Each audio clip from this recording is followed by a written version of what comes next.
Welcome everyone to part 8 of my top 100 favorite games of all time. This is where things get properly difficult. With only 30 games left, I'm running out of room for my favorites. I'm of course not going over the rules again, go check the first video for that. Links to it, as well as any of the other ones you may have missed, will be provided in the description. For today though, I'd like to start with a game that quite literally created and defined a genre, for better or for worse.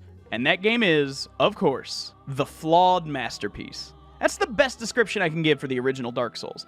It's a game that's equal parts brilliant and broken, frustrating and rewarding, miserable and magical, and somehow, all of that's exactly what makes it so special. I've played a lot of games that try to be hard, you know, the ones that brag about how difficult they are, but Dark Souls doesn't brag. It doesn't need to. It just looks you dead in the eye and says, figure it out, and then throws you off a cliff. I mean, it's punishing, yeah, but it's fair. Mostly. Okay, sometimes. But when you die, and you will, a lot, it's never just failure. It's information. Every mistake is a lesson. Every death makes you better. And that's where the real hook is. Dark Souls doesn't care about making you feel powerful.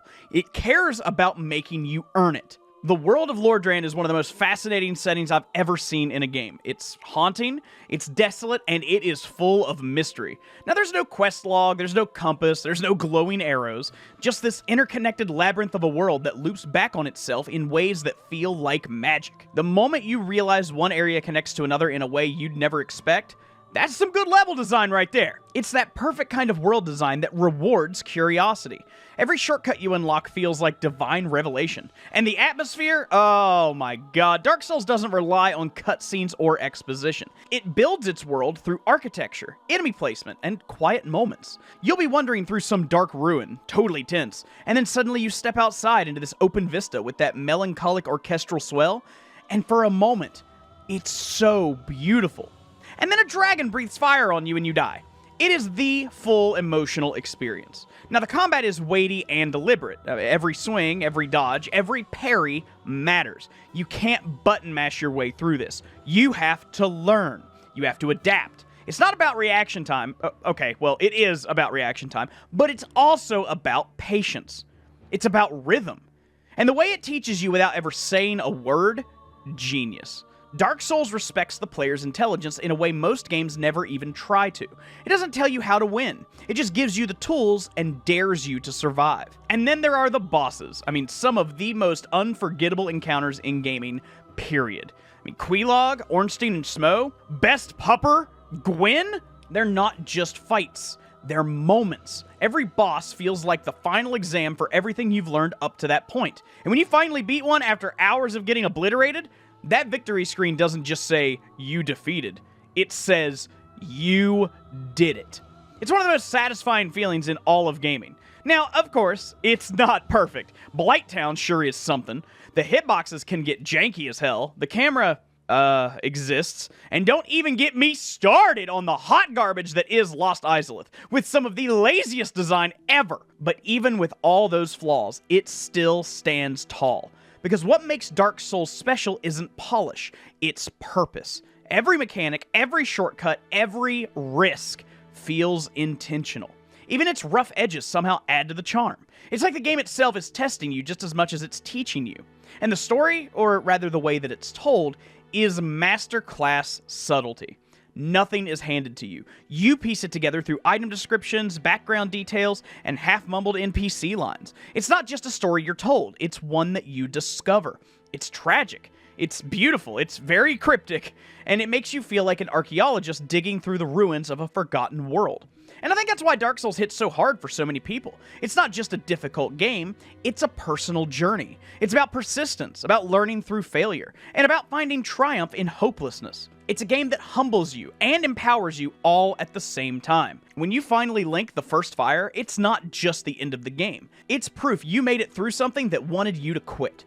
The later Souls games might be more polished, Bloodborne might be faster, Elden Ring might be bigger, but Dark Souls 1, the original Dark Souls, that's the soul of the series. Haha, get it, soul? It's the one that defined what Souls-like even means. I mean, it's clunky, it's cruel, and it's brilliant. And it's also unforgettable. It's not perfect, and maybe it's not supposed to be. It's Dark Souls, and that's what makes it legendary. There's a lot of games out there that have important choices for you to make. But sometimes you almost want to make a bad choice just to see what happens, but then you can't bring yourself to do it because you care so much about the characters. That's Detroit Become Human. This game is peak butterfly effect chaos. I mean, it's part interactive movie, part moral panic simulator, and all David Cage weirdness in its purest form. It's cinematic, it's overdramatic, and it's occasionally dumb as hell, and I loved every single second of it. The thing about Detroit is that it really wants you to care. It's a game that wears its heart, and its self-importance, very proudly on its sleeve. But you know what? It works? Like, this is one of those rare narrative games where your choices actually matter, like really, really matter. Whole storylines live or die based on a single mistake. You can save everyone, or you can absolutely tank the future of android civilization because you panicked and pressed the wrong button during a QTE. And both outcomes feel valid. You play as 3 different androids living in a near-future Detroit where robots have basically taken over all the jobs and humans are super not handling that well. There's Connor, the stoic android cop who becomes the most likable murder machine on Earth. There's Kara, the housekeeper-turned-fugitive mom who deserves better than literally everyone around her. And then there's Marcus, who goes from caretaker to revolution leader faster than you can say Robot MLK, or Robot Malcolm X, depending on how you want to play it. Their stories intertwine in that classic Quantic Dream way. Lots of overlapping threads, branching paths, and moral dilemmas where everyone's slightly sweaty for some reason. What makes it shine, though, is the performance. Connor, played by Brian Deckert, straight up steals the show. Every line delivery is perfect. He is precise, he is awkward, and he's occasionally hilarious. And depending on your choices, either the savior of androids or a terrifying sociopath. The other performances are all great too, especially Clancy Brown as Hank, the grumpy detective who deserves all the hugs. Their partnership is easily the best thing in the game. You can play it as a tense professional relationship or turn it into a buddy cop comedy with emotional trauma sprinkled on top. Either way, it works. Now, visually, it's gorgeous. I mean, say what you will about Quantic Dream, but they know how to make a game look good. The lighting, the facial animation, the cinematography, I mean, it all feels like a movie, you know? Sometimes a little too much like a movie, but still, it is stunning. There are entire moments where you just stop and admire how detailed everything looks. And then you accidentally pick the aggressive dialogue option and immediately regret everything. And look, yeah, the writing can be heavy-handed. Sometimes it's trying so hard to be deep that it circles all the way back to hilarious. And the game is not subtle. I mean, it is about androids fighting for equality in a world that treats them like disposable tools. It's full of metaphors that aren't even pretending to be metaphors. But honestly, I respect it. It's so earnest in what it's trying to say that I can't even be mad. You can tell everyone involved believed in it, and that sincerity carries the whole experience. The branching structure is where Detroit really flexes, though. Every level has this massive decision web you can actually see afterward, showing you every possible choice that you didn't make. It's like looking at the world's most judgmental flowchart. Oh, you didn't save that guy? Well, here's 16 happier outcomes you'll never see. It's brilliant. It makes you immediately want to replay it. Not because you failed, but because you need to know what could have happened. Now, there's a lot of small moments that stick with me, too. That first interrogation with Connor, Kara and Alice trying to survive the night, I mean, Marcus standing on a rooftop watching rain hit his synthetic skin while pondering revolution like he's in a shampoo commercial. I mean, it's also cinematic, so over the top, and yet somehow so human. And that's the thing. For all its melodrama and awkward writing, Detroit Become Human nails the emotional core. It's about empathy. It's about choice. About what it means to be. It's not perfect. Some scenes drag, some dialogue lands with a thud, and there's at least one sequence that feels like a rejected Matrix sequel, but it's still unforgettable. It's one of those games that swings for the fences and actually connects. It's ambitious, it's messy, it's gorgeous, and it is trying so hard to say something meaningful that you can't help but love it. I'll take a game that overshoots with passion over one that plays it safe any day. Detroit Become Human isn't flawless, but it is powerful. It's emotional. It's sincere. And Clancy Brown is a national treasure. Seriously, he is one of my favorite actors. It's crazy all the stuff that you don't realize he's in. I mean, he's in The Shawshank Redemption. He's in one of the John Wick movies. I honestly can't remember which one. It's either 3 or 4. They all kind of blur together for me at this point, but they're all amazing movies. Anyway, and yeah, of course, he is amazing as Mr. Krabs. But I just realized mid-script writing that the perfect segue has presented itself to me. Speaking of SpongeBob! Okay, yeah, it's not a SpongeBob game, but it's got Tom Kenny in it, and that's good enough for my segue. Also, I love Tom Kenny. He's got range that you would not expect. Anyway, Spyro 2 Ripto's Rage is one I absolutely grew up with as a kid.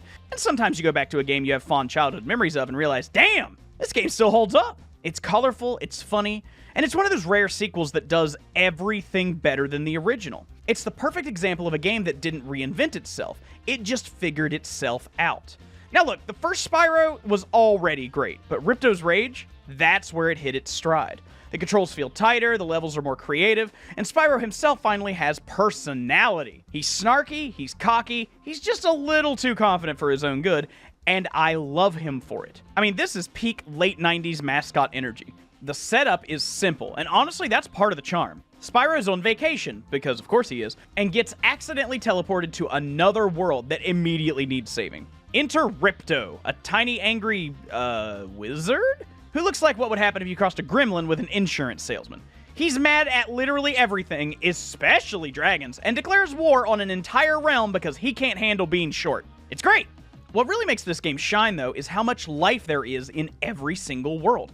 Every level feels distinct. I mean, Glimmer having a gem mine, Robotica Farms being a robot farm, and then there's Zephyr and Breeze Harbor. Two different levels warring with each other, and you get to help both sides. You know what that means? Canonically, Spyro is a war profiteer. He'd make a great politician. Spyro's movement is still one of the best feeling things in any 3D platformer. The gliding, the hovering, the charging, the flame breath, I mean, it's all so smooth. And the addition of swimming and climbing in Ripto's Rage made the world feel 10 times bigger. Gliding through levels and collecting every last gem is one of the most satisfying loops in gaming. And then you got all those power-up gates. I mean, supercharge, flight, invincibility, they're all just pure fun. And the orb challenges? Some of the most memorable moments in the game. I mean, yeah, a few of them are frustrating. Like, this shit, like, seriously, this is one of the worst orbs in the game because unless you know ahead of time, you're doing it twice for no fucking reason because Hunter is a fucking idiot. Ah! But also, some of the ones I hear people complain about the most aren't really that bad. I mean, I think the trolley is pretty fun, honestly.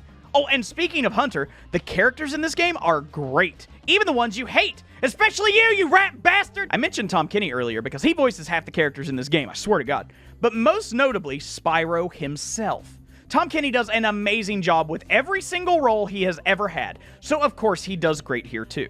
Now every cutscene's just full of charm, it's goofy, it's dated, it's adorable. The music deserves its own paragraph because holy hell, Stuart Copeland did not have to go that hard. Every single level track is catchy, bouncy, and fits the world perfectly. Hurricos, Skelos Badlands, I mean hell, even the boss fights, they all feel alive.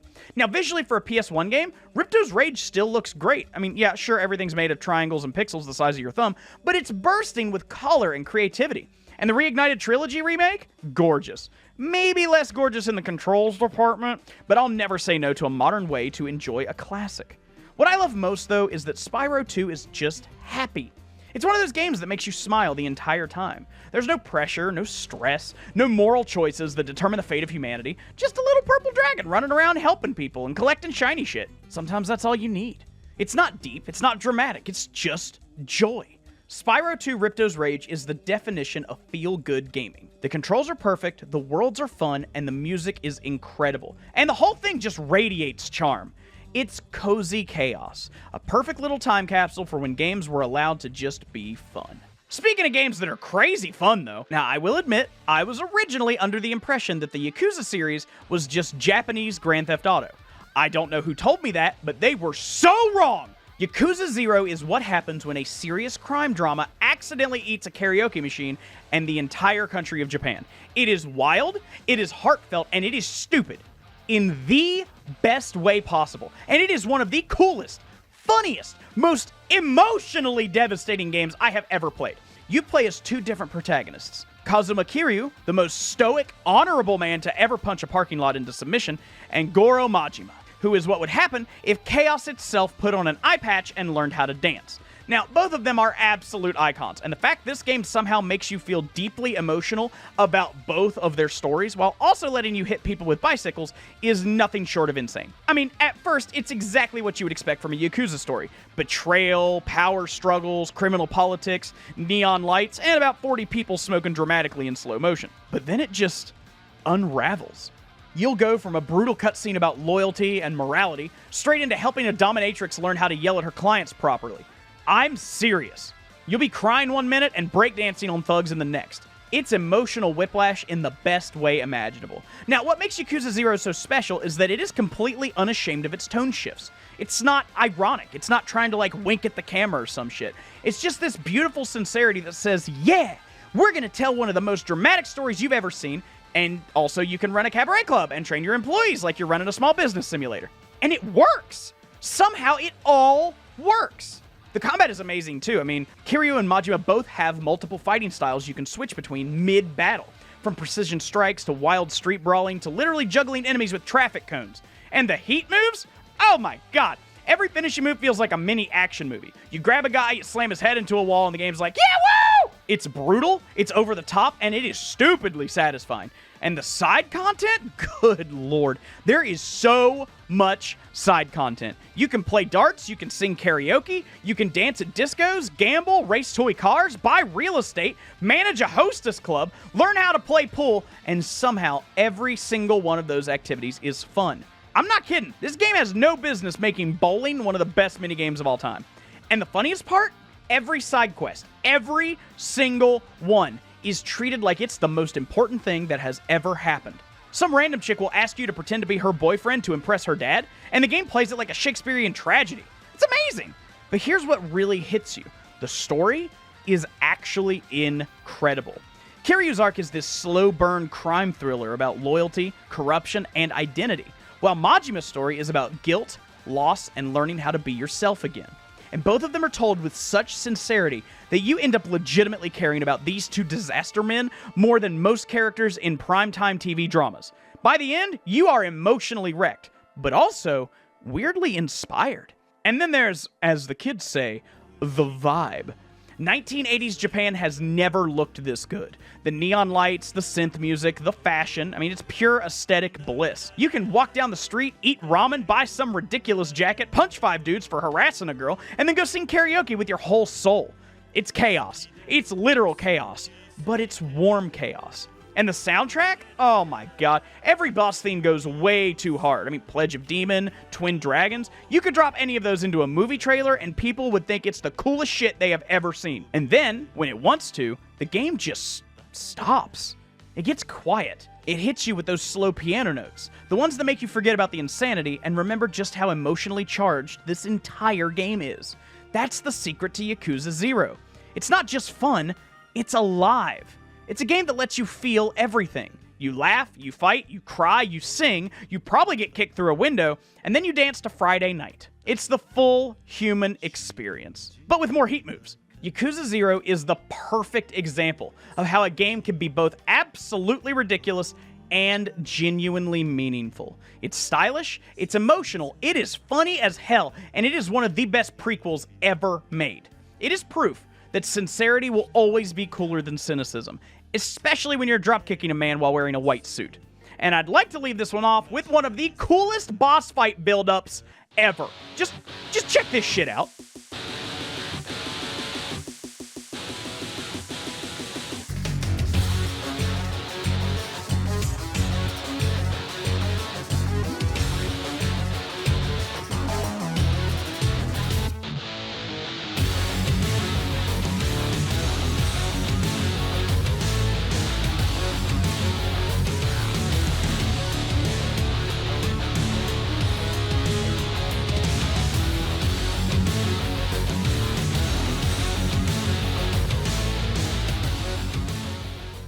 So, Kirby Air Ride, the most deceptively simple, secretly brilliant multiplayer game that Nintendo has ever made.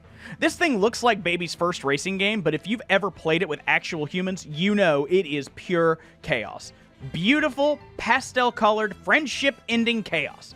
So here's the wild part. The entire game is controlled with one button. One! You hold A to charge, you let go to drift, you press it again to attack, and that's it. And yet, surprisingly, that's all it needs, because under the simple control scheme is one of the most surprisingly deep racing systems ever made.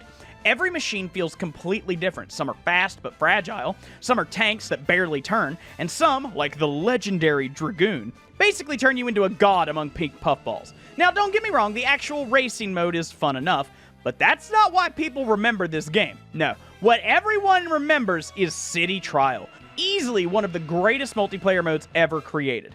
You drop into this open city for 7 minutes of total mayhem. You fly around, you collect pickups, you destroy buildings, you blow up other people's vehicles, and pray that the random event that shows up isn't a giant meteor that lands on your face because you weren't paying attention. It's beautiful chaos. Every match is different, every run tells a story, and the ending? When that timer runs out and it randomly throws you into a race, a battle, or a target game with whatever stats you managed to scrounge together is fantastic. The thing is, City Trial somehow brings out the worst in everyone in the best possible way. You'll be chilling, powering up your glide stat, and suddenly your friend shows up just to smash your vehicle to pieces and fly off laughing. It's like Mario Kart's Blue Shell turned into an entire game mode. And yet, when you get that perfect run, when you find the Hydra parts, when your boost stats maxed out, when your flight speed is so high you can practically ascend, you feel unstoppable. You feel like the chosen one. Also, this game's soundtrack, I mean, honestly, it's really solid. Green Greens, Checker Knights, Celestial Valley, and one of my favorites, Rowdy Charge Tank. They go way harder than they have any right to. The orchestration, the energy, I mean, it's all top-tier Nintendo, you know? This game didn't just have music, it had vibes, and they were, of course, immaculate. Now, visually, it still looks fantastic for a GameCube game. Bright, smooth, colorful. I mean, it's peak early 2000s Nintendo charm. There's something about that art direction that just feels happy. Like, you can't be mad at this game, which, you know, of course makes sense for a Kirby game. They're all like that. Even when your friends are actively ruining your life in City Trial, you're still smiling.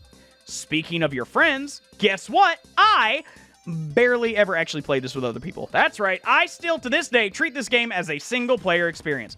I just love City Trial so much. And honestly, I can't really explain why.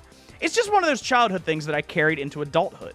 And that checklist system, it's genius, honestly. You got all these little challenges that secretly teach you how to play better, and half the fun is unlocking them by accident. Race over 60 miles, eat 3 hot dogs, complete both the Hydra and Dragoon in a single match. You get that satisfying sound, and it just feels so good.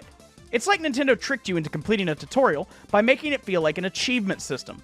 Speaking of the Dragoon, though, oh my god, I love this vehicle. It's such a cool design, and it lets you fly through the air like it's nothing. Whee! One of my favorite things about Kirby Air Ride is that it's just pure, unfiltered fun. There's no nonsense, no grinding, no overcomplication. You just pick a star, pick a color, and cause mayhem. It's one of those rare games where literally anyone can play, but mastering it takes legit skill. And that's why it's aged so well. It's simple, but it's never boring. And the saddest part, we never got another one. No remake, no sequel, no spiritual successor. They just stopped. Kirby moved on to other great games, sure, but Air Ride was lightning in a bottle. That perfect mix of simplicity, chaos, and creativity that you just don't see anymore. If Nintendo ever actually announced Kirby Air Ride 2, I'd probably pass it. Oh wait, they fucking did! After over 20 years, they finally announced a sequel, Kirby Air Riders. And here's the weird thing, right? I am deep enough into this video project to know that by the time this video comes out, it will have come out and been out for a few months. As of writing, it isn't out yet, so I can't tell you if it's good or not, but hey, check the comments section, and I bet I have words. But for the original, it's one of those games that reminds you how good it feels to just play. To laugh with friends, to destroy their air ride machines, and steal their power-ups while pretending you didn't mean to. Kirby Air Ride is chaos done right. It's fast, it's funny, it's bright, it's simple, and it's fun every single time you play it.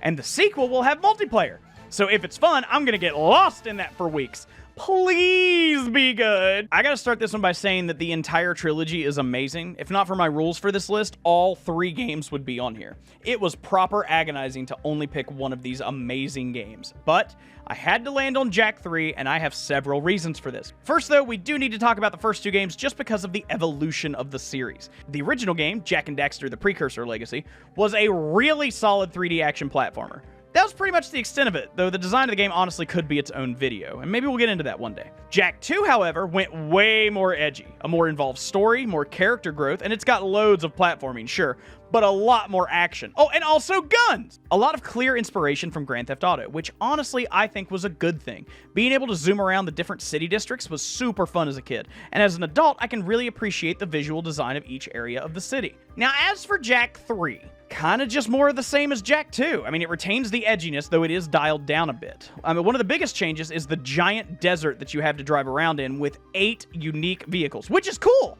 The desert's massive, maybe a little too massive, but it's fine overall. Now, the story kicks off with Jak being exiled into the desert for crimes that he didn't commit, which, to be fair, is kind of a pattern for this guy. You've got the wasteland city of Spargus, the crumbling metropolis of Haven City, ancient precursor ruins, and, like I said, the big wasteland desert. The tone's darker, sure, but it never loses that sarcastic edge that made the series fun. Now, gameplay-wise, Jak 3 feels like Naughty Dog just decided to throw everything they'd ever wanted into one game. You've got hovercraft racing, dune buggies, jet boards, gunplay, puzzles, and of course, the classic platforming. And somehow, instead of feeling bloated, it feels complete.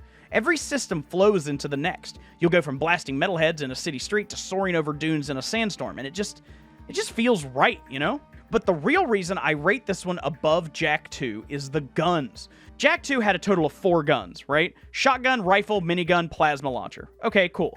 Jak 3, however, has 12! Shotgun, shockwave, grenade launcher, rifle, ricochet rifle, full auto drone launcher, which is one of my favorites, minigun, lightning gun, heat-seeking minigun, plasma launcher, zero gravity gun, and an actual miniature nuclear warhead. The guns are just so much fun, even if some of them are not super useful compared to others. What really makes Jak 3 special, though, is how it manages to wrap everything up. The story actually feels like a conclusion. It gives Jak real growth. He's not just angry anymore, he's tired. He's been through hell, and you can feel it. But he's still heroic in that rough, sarcastic, I guess I'll save the world again kind of way. And Daxter's still the best comic relief in any platformer ever. I love him so much. Now, visually, this game still holds up better than it has any right to. The desert lighting, the animations, the facial expressions. I mean, for a PS2 game, it is wild how cinematic this game feels sometimes. Naughty Dog was already pushing boundaries back then, and Jak 3 feels like the moment they hit their stride right before Uncharted turned them into a modern gaming household name. And yeah, Jak 2 might have been the edgier one, but Jak 3 is where the series found balance. It's got the humor, it's got the chaos, it's got the story payoff, and it's got the biggest damn sandbox you could ask for. It's not just a good sequel, it's the perfect send-off. Also, I love Damus. He's great, and I really wish Jak had a chance to spend more time with him. Jak 3 is messy, loud, emotional, and completely awesome. It's the kind of game that reminds you how good it felt when sequels actually meant something. And if they ever decide to bring it back, I will be first in line. Just please not The Lost Frontier. That game sucked. I'll tell you a game that didn't suck, though. Yet another case of the entire trilogy being incredible, and all of them being worth playing. And just like the Jak trilogy, it was so hard to pick just one of them, but I did, so here we go! There are a lot of games that make you go, what the fuck just happened? But Danganronpa 2 doesn't just make you say that once. It makes you say it every 10 minutes. This game is an absolute fever dream of murder, mystery, despair, and one very angry teddy bear who somehow became one of the most iconic villains in gaming, which is insane to say out loud. And you know what? I love it. Now, for anyone who's never played a Danganronpa game, it is basically a visual novel murder mystery mixed with courtroom drama, anime insanity, and way too many monologues about hope and despair. You are trapped on an island with a bunch of high school students, and every single one of them is a walking trope. There's the swordswoman, the gamer girl, the princess, this annoying shit, the mysterious one who clearly knows more than they're letting on, and within an hour, someone's already dead. Cue Monokuma, the black and white murder bear. He shows up, starts a killing game, and immediately makes you realize this tropical paradise is anything but. Every chapter follows the same pattern. Someone dies, you investigate, and then you hold a class trial to figure out who did it. And when you finally figure it out, oh man, it's brutal. Because these aren't random people. They're your classmates, your friends, the ones you were just joking around with 10 minutes ago. And when you catch them, they don't just get arrested. They get executed in the most ridiculous, over-the-top ways imaginable. I mean, it's absurd, but it works. It's funny, it's horrifying, and it's kind of genius. What I love most about Danganronpa 2 specifically is how much it embraces the chaos. The first game was already insane, but this one goes way bigger. The characters are louder, the twists are wilder, the setting's brighter. It's like the series looked at itself in the mirror and said, "More!" And somehow that excess makes it better. The cast this time around? Well, they're certainly memorable, that's for sure. You've got Nagito, who's basically if the Joker joined a philosophy club. You've got Gundam Tanaka, a very strange man with 4 hamsters who talks like a Dungeons & Dragons character trapped in an anime convention. You've got Sonya, Fuyuhiko, Chiaki. I mean, it's an entire roster of weirdos and tragic backstories. And they're all memorable. Even the ones you hate, you kind of love. The class trials are where the game really shines, though. It's like Ace Attorney on steroids. You're listening to everyone's arguments, spotting contradictions, and literally shooting truth bullets at people's lives.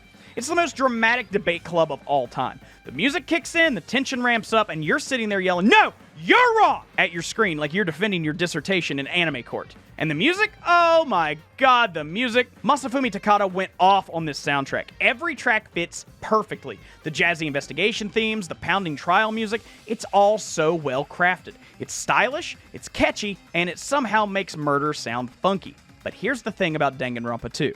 Beneath all the absurdity, it's really smart.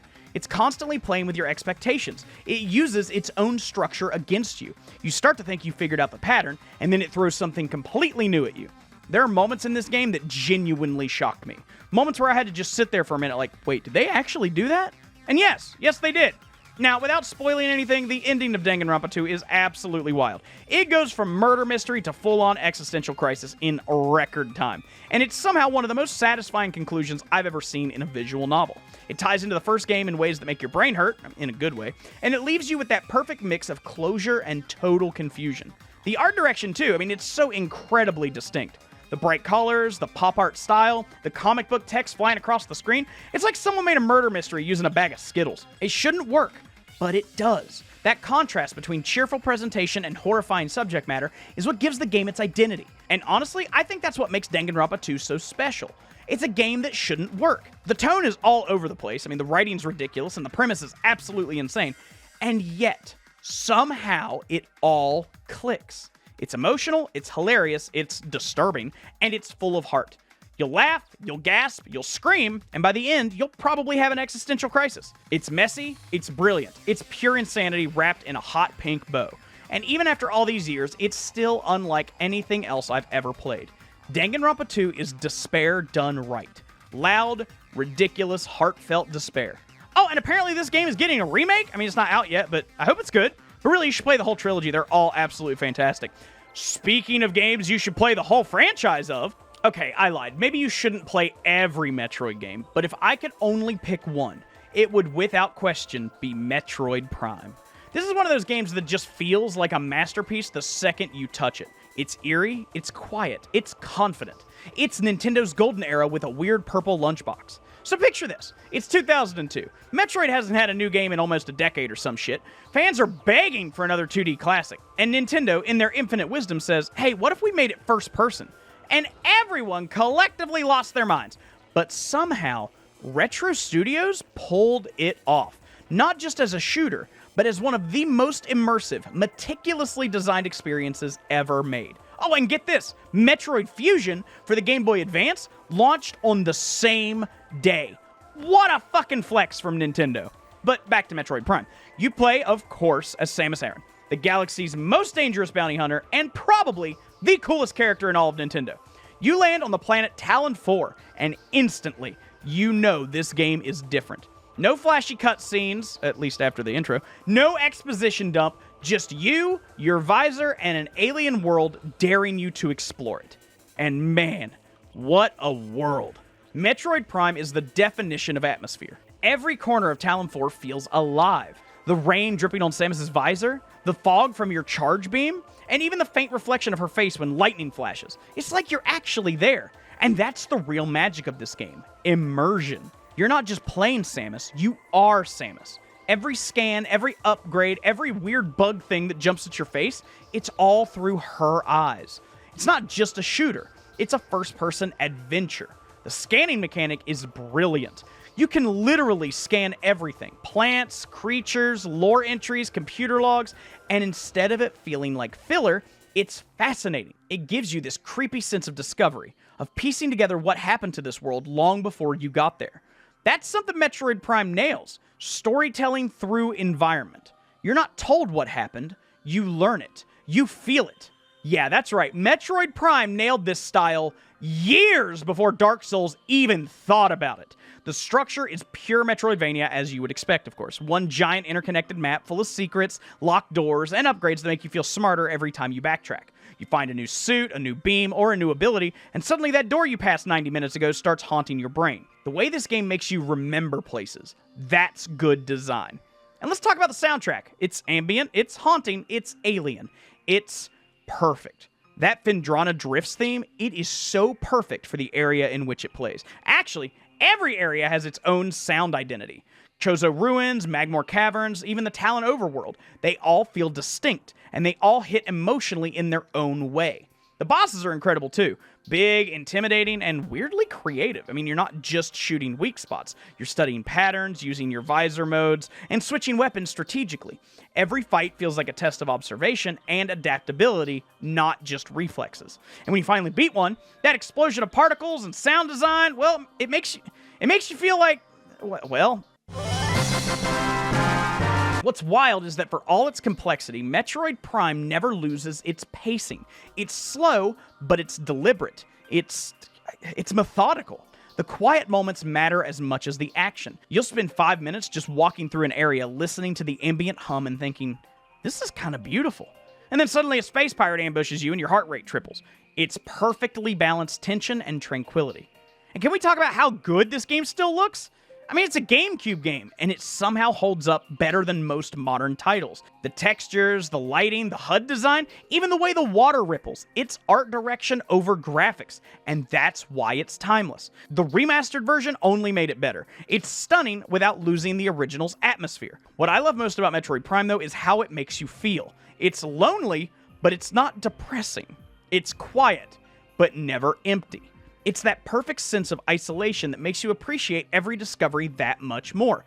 You're not guided by constant chatter or quest markers. Well, usually, anyway. I see you, hint system. You're guided by curiosity. And when you figure something out on your own, it's so satisfying. And look, the sequels were great too. Prime 2 Echoes went harder on difficulty and atmosphere. Prime 3 Corruption went bigger with scope. And Prime 4, well, as of writing, it's not out yet. But by the time you hear me say this, it will be. God, I hope it's amazing. But the original is Metroid Prime. It's the one that proved that this series could work in 3D, could still feel like Metroid, and could stand shoulder to shoulder with some of the greatest games ever made. It's not flashy, it's not loud, it's just brilliant. Metroid Prime is pure exploration and discovery. The kind of game that doesn't need to hold your hand because it already knows that you're curious enough to figure it out. It's mysterious, it's haunting, and it is unforgettable. Metroid Prime is exploration perfected. But, speaking of phenomenal Nintendo games, oh my god, Super Mario Galaxy 2. Look, if Metroid Prime is Nintendo's quiet masterpiece, this one is their loud, joyful, we're still the best in the business flex. This game is pure, unfiltered fun. The kind of fun that makes you smile so hard that your face hurts. And the craziest part? This is originally supposed to be an expansion pack, like just Galaxy 1.5. And then Nintendo realized halfway through development that they'd accidentally made one of the greatest platformers of all time. And honestly, yeah, that sounds about right. Super Mario Galaxy 2 takes everything great about the first game and polishes it to an impossible shine. The movement, the gravity mechanics, the level design, all of it is tighter, faster, and more focused. It's like Nintendo looked at Galaxy 1 and said, yeah, this is beautiful, but what if it was even more fun? And then somehow they did it. From the very first level, you know exactly what kind of ride you're in for. The music swells, the planets spin, and you are launched into space like you're on the happiest roller coaster ever made. Every single level has that same feeling of creative energy. There's no filler, there's no wasted space. Every planet has a new idea, and none of them overstay their welcome. And of course, well, Yoshi's here. I almost always hate Yoshi. I don't have time here to explain why, but just know that I'm pretty much never happy to see him. But here, I couldn't be more wrong. His inclusion alone adds so much variety to how you play. You get new mechanics with each fruit. Dash peppers for speed, blimps for flying, bulbs for light, and all of them feel smooth, fast, and perfectly integrated. Yoshi controls here better than he ever has. Sorry, Yoshi's Island, but I mean, you know it's true. The level design in Galaxy 2 is basically a masterclass in creativity. Every world feels like it was designed by someone who just refused to make anything boring. One level you're riding on snake blocks with ghosts everywhere, the next you're jumping across platforms that disappear and reappear to the beat of the music, then you're bouncing across clouds while orchestrated strings make you feel like you're starring in the grand finale of your very own Pixar movie. It is absurd how consistently good it all is. Man, that soundtrack. The orchestral music in Galaxy 2 is unreal. Every track is full of that triumphant, you did it energy that only Nintendo can pull off. The fact that they made a full orchestral soundtrack for a Mario game still blows my mind. It's not just background music, it's cinematic, it's joyful, it's timeless. Now here's the thing about Galaxy 2. It's tougher than it looks. Sure, the early levels are a cakewalk, but later on, this game will humble you. Especially the perfect run. The final level, the one that looks at everything you've learned and says, okay, now do it literally flawlessly. It's brutal, it's painful, and it's one of the most satisfying gaming achievements I have ever pulled off, which I made a video about that actually, my proudest accomplishments in gaming. Haha, self-plug, go watch it after this, okay, thanks. Beating that level feels like reaching enlightenment through sheer platforming pain. I think what I love most about Galaxy 2, though, is how effortlessly it captures joy. I mean, it's bright, it's energetic, and it never stops giving you reasons to smile. Even the little stuff, a little star bits sparkling around you, or Mario shouting Yahoo every time he blasts off, it just radiates happiness. It is impossible to play this game and not feel better afterward. And I know some people prefer the first Galaxy, and you know what, honestly, fair enough. That game has more of a story, more atmosphere, more of that epic feeling. But Galaxy 2 is gameplay perfection. It trims every ounce of fat and focuses entirely on fun. It's Nintendo at their most confident, saying, you already know why you're here, let's skip the setup and get straight to the good part. Visually, it's still stunning. The colors, the lighting, the way everything curves and wraps around planets, it is peak Wii-era brilliance. They squeezed every ounce of power out of that little white box and made it sing. The gravity gimmick should have gotten old by now, but somehow it never does. Every new world feels like a playground of ideas, and that's why this game never stops feeling fresh. What makes Galaxy 2 so special to me is how it never tries to be anything other than what it is. It doesn't pretend to be deep, it doesn't need emotional gravitas or edgy characters, it's just pure creative joy, from start to finish. The kind of game that reminds you why you fell in love with video games in the first place. And I know I've said that like 4 times, but it's true! Every single jump feels right, every single world feels alive, every single star feels earned. And when you finally grab that last one, you don't feel done. You feel grateful that it even existed. Super Mario Galaxy 2 isn't just one of Nintendo's best games. It's one of the happiest games ever made. It is fun, distilled to its purest form. And if joy had a sound, it would probably be that sound when you grab a Power Star. You know the one.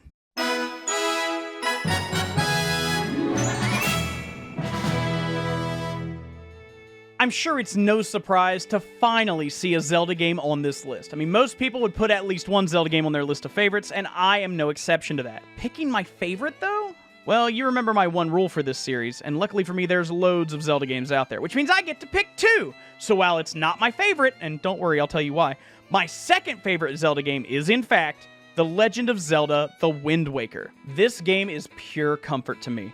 It's sunlight and salt air and childhood adventure bottled into a disc. It's also one of the most divisive Zelda games ever made, at least when it first came out. And looking back, that's hilarious because it has aged better than almost every other game in the series. Alright, let's rewind a little bit. It's 2003.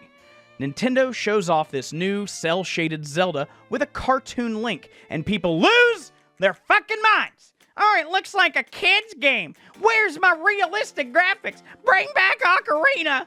And then the game releases and everyone realizes, oh, this is actually incredible. Oops. Wind Waker might be the single best example of how art style can completely outlive hardware. The cel-shaded look wasn't just cute, it was timeless. The animation, the colors, the expressions, they are still gorgeous today. That moment when Link first blasts out onto the Great Sea, the sun hits the water, and that music kicks in, nothing short of incredible. And speaking of the Great Sea, man, what a setting. Sailing across the ocean in your talking boat, which is still one of the weirdest sentences in gaming, just feels good. There's this rhythm to it. The wind in your sails, the changing weather, the music that swells as you pick up speed. I mean, it's hypnotic. And yeah, sure, the sailing sections were too long for some people, but I loved every minute. It's like Zelda's version of meditation or something. Exploration in Wind Waker is peak Zelda. The islands are full of secrets, weird NPCs, puzzles, and random nonsense that make you smile. Every island has personality, and the way the game slowly reveals its map makes you feel like a real explorer charting unknown waters. So as you can see, I have a lot of praise for this game. But, the dungeons? Overall? Some of the worst in the series. Now, yeah, sure, every one of them is gorgeous, creative, and full of very clever puzzles. Shout out to the light puzzles in the Earth Temple. I'm a sucker for light puzzles, I can't help it. But my god, the Wind Temple sucks! The Tower of the Gods is so fucking slow. The command melody makes the Earth and Wind Temples much worse than they would be otherwise, even though the idea of controlling Medley and Makar is really cool on paper. It's just such a fucking chore to use!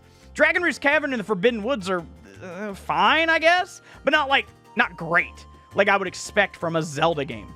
You know what, though? I've had the idea to rank all of the 3D Zelda dungeons for a while, and honestly, that might be my next project. So if that sounds fun, let me know in the comments. It helps me figure out what people want. Anyway, one of the worst dungeons, though, is the Forsaken Fortress, at least the first time you go there. I could literally write a college thesis on why your first visit there at the beginning of the game is one of the worst design choices in any Zelda game. But I'm going to stop bitching about the dungeons now because I really do love this game. As much as the dungeons suck, the boss fights, now that's some good shit. Goma, Mulgara, Helmrock King, Jalhalla, Ganondorf himself, they're all really well designed and super fun. And the story? This is easily one of the most emotional in the series. I mean, it's simple on the surface, save your sister, stop Ganon, but underneath, it's melancholy. It's about a world built on the ruins of another world, about legends fading into myth, and about hope surviving even after everything's gone underwater. It's tragic and beautiful at the same time. Ganondorf here is actually interesting too. He's not just, evil pigman, her. He's reflective, he's tired, and even a little sympathetic. And that final showdown, you, Zelda, and Ganon locked in a sword fight surrounded by a collapsing ocean, that's the fucking best. And that final stab, iconic. But let's talk gameplay for a second, because Wind Waker might have the smoothest controls of any Zelda. The combat feels snappy, the parry system adds actual depth, and that little music cue when you land a perfect strike, perfection. Even the smaller stuff like throwing bombs, grappling, or using the boomerang feels great. It's simple, clean, and it just works. And then there's the randomizer. Oh my god, if you've never tried the Wind Waker randomizer, just do it. It completely reinvents the game. Every chest, every dungeon item, every plot critical reward is randomized. So instead of getting the boomerang in the Forbidden Woods like normal, you might find it in a random mailbox or on a lookout platform. It turns the entire Great Sea into one giant treasure hunt. Suddenly, all that sailing and exploration isn't just relaxing, it's exhilarating. It's chaos, but in the best possible way. You'll be halfway across the ocean on a completely useless side quest and bam, power bracelets. Or you'll beat an entire dungeon and get 5 rupees. And you'll hate it. The randomizer somehow makes an already incredible world feel new again, even after 20 years. I also have to give props to the soundtrack. This is easily one of the most feel-good scores in the series. The main ocean theme is pure serotonin. Dragon Roost Island, one of my favorites for sure. Even the combat music has that perfect blend of whimsy and tension. It's classic Zelda, but with a touch of tropical adventure. And yeah, sure, the original GameCube version had that Triforce fetch quest. We all remember it, we all hated it. But the HD remake mostly fixed that, and once that pacing issue's gone, there's really nothing left to complain about. It's just perfect. Wind Waker is cozy, emotional, and endlessly replayable. It's proof that bright colors and big emotions can hit just as hard as gritty realism. It's the kind of game that makes you want to explore every corner of the map just to see what's out there. It's also one of those games that's impossible to be mad at. Even when you're lost, even when you're out of bait for your fish map guy, you're still smiling. Because Wind Waker is joy. It's hope. It's adventure. And it's everything I love about Zelda distilled into one masterpiece. The Legend of Zelda: The Wind Waker isn't just a great game, it's a mood. It's timeless. It's magic. And with the randomizer, it's infinite.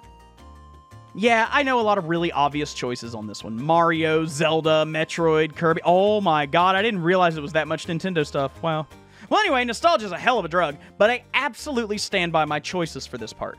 I will say, though, I'm getting really excited. We're finally through to the top 20, and I have a lot to talk about. which, we'll get to in the next video. But for now, as always, a huge shout out to my Patreon, Twitch, and YouTube supporters. You know by now that you make these kinds of videos possible. And I swear, one day I will write better outros.